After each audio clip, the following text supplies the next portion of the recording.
بسم اللہ الرحمن الرحیم۔ السلام علیکم۔ ایک دفعہ کا ذکر ہے کہ ایک خوبصورت سرسبز اور پرسکون گاؤں میں ایک بزرگ شخص رہتا تھا جس کا نام عبد الرحمن تھا۔ عبد الرحمن بہت نیک، عقل مند اور دیندار انسان تھا۔ گاؤں والے اس کی عزت کرتے، اس کے مشورے کو اہمیت دیتے اور ہر مسئلے میں اس سے رہنمائی لیتے۔ عبد الرحمن کے 3 بیٹے تھے، عبداللہ، یوسف اور سلیم۔ تینوں بیٹے اپنے والد کا بہت احترام کرتے اور ان سے بے حد محبت کرتے تھے۔ عبد الرحمن بھی ان سے دل و جان سے محبت کرتا تھا، مگر وہ ہمیشہ یہ دعا کرتا کہ اللہ میرے بیٹوں کو صرف نیک اور صالح نہ بنائے بلکہ عقل و فہم اور تقویٰ سے بھی نوازے۔ ایک دن عبد الرحمن کے دل میں خیال آیا کہ وہ اپنے بیٹوں کی عقل اور ایمانی بصیرت کو آزمائے۔ اس نے تینوں بیٹوں کو اپنے پاس بلایا۔ وہ اپنے باغ میں ایک درخت کے نیچے بیٹھا ہوا تھا جہاں ہلکی ہلکی ہوا چل رہی تھی اور پرندے چہچہا رہے تھے۔ جب تینوں بیٹے اس کے قریب پہنچے تو اس نے مسکرا کر کہا، میرے پیارے بیٹو، آج میں تمہیں ایک خاص کام کے لیے بلا رہا ہوں۔ یہ تم سب کی آزمائش ہے۔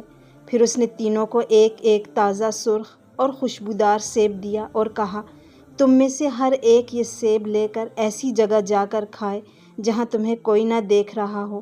یاد رکھو، کوئی انسان تمہیں نہ دیکھے، نہ تمہاری آواز سنے۔ جو بیٹا یہ کام سب سے بہتر انداز میں کرے گا اسے میں ایک خاص انعام دوں گا۔ تینوں بیٹوں نے جی ابا جان کہہ کر سیب لیا اور دعائیں لے کر روانہ ہو گئے۔ اگلی صبح جب سورج طلوع ہوا اور پرندے گانے لگے، عبد الرحمن نے اپنے بیٹوں کو دوبارہ بلایا تاکہ ان کے تجربات سن سکے۔ سب سے پہلے اس نے بڑے بیٹے عبداللہ سے پوچھا، بیٹا، تم نے سیب کہاں کھایا؟ کیا تم کوئی ایسی جگہ ڈھونڈ سکے جہاں تمہیں کوئی نہ دیکھ رہا ہو؟ عبداللہ نے فخر سے جواب دیا، ابا جان، میں گاؤں کے باہر ایک سنسان باغ میں چلا گیا۔ وہاں ایک بہت بڑا درخت تھا۔ میں اس کے پیچھے چھپ کر بیٹھ گیا۔ ارد گرد کوئی بھی نہ تھا۔ میں نے اطمینان سے سیب کھایا۔ مجھے یقین ہے کہ مجھے کسی نے نہیں دیکھا۔ عبد الرحمن نے سر ہلایا اور پھر دوسرے بیٹے یوسف کی طرف دیکھا۔ یوسف، تم نے کیا کیا؟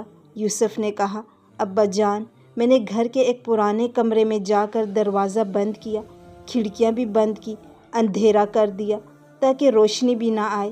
اس کے بعد میں نے سیب کھایا۔ مجھے یقین ہے کہ وہاں کوئی بھی نہیں تھا۔ اب عبد الرحمن نے چھوٹے بیٹے سلیم سے پوچھا، سلیم، میرے بیٹے، تم نے کیا کیا؟ سلیم نے سر جھکایا، آہستہ سے بولا، ابا جان، میں بہت دیر تک سوچتا رہا، ادھر ادھر گیا، باغ، کمرہ، چھت، سب جگہ دیکھا، مگر مجھے کوئی ایسی جگہ نہ ملی جہاں مجھے میرا اللہ نہ دیکھ رہا ہو۔ ابا جان، میں نے آپ کی دی ہوئی کتاب اسماء الحسنی میں پڑھا تھا کہ اللہ کا ایک صفاتی نام ہے، البصیر، یعنی ہر چیز کو دیکھنے والا۔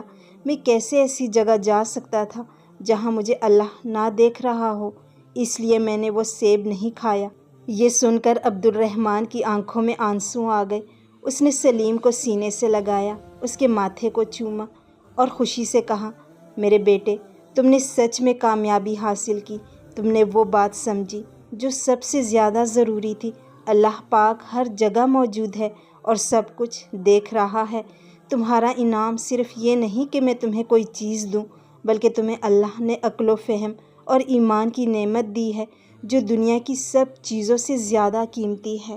پھر عبد الرحمن نے تینوں بیٹوں کو اپنے قریب بٹھایا اور نرمی سے کہنے لگا، میرے پیارے بچوں، یاد رکھو، اللہ پاک ہم سب کو ہر وقت دیکھتا ہے۔ وہ نہ صرف ہمارے کام دیکھتا ہے بلکہ ہمارے دلوں میں چھپے ارادے، خیالات اور نیتیں بھی جانتا ہے۔ اگر ہم لوگوں سے چھپ بھی جائیں تو اللہ سے کبھی نہیں چھپ سکتے۔ اس لیے ہمیں ہمیشہ سچ بولنا چاہیے، نیک کام کرنے چاہیے اور گناہوں سے بچنا چاہیے، چاہے کوئی ہمیں دیکھے یا نہ دیکھے، کیونکہ اللہ تو ہر وقت ہمارے ساتھ ہوتا ہے۔ اگر تم اللہ پاک کی باتوں پر عمل کرو گے، اس کے احکامات کو مانو گے، اس سے ڈرو گے، تو وہ تمہیں ایک دن جنت میں داخل کرے گا۔ جنت ایسی جگہ ہے جہاں نہ کوئی دکھ ہوگا، نہ بھوک، نہ پیاس اور نہ ہی کوئی بیماری۔ وہاں تم جو بھی چاہو گے وہ تمہیں فوراً مل جائے گا۔ وہاں جنت میں نہ نیند کی ضرورت ہوگی، نہ تھکن، صرف خوشیاں ہی خوشیاں ہوں گی۔ عبد الرحمن کی یہ باتیں سن کر تینوں بیٹے بہت متاثر ہوئے اور ان کے دلوں میں اللہ کا خوف اور محبت اور بھی بڑھ گئی۔ اس دن کے بعد وہ ہمیشہ یہ یاد رکھتے کہ اللہ پاک ہر جگہ موجود ہے اور ہمیں ہر وقت دیکھ رہا ہے۔ یہ کہانی ہمیں صرف ایک اخلاقی سبق ہی نہیں دیتی بلکہ ایک مکمل ایمانی فلسفہ سکھاتی ہے جو انسان کی پوری زندگی کو بہتر بنا سکتا ہے۔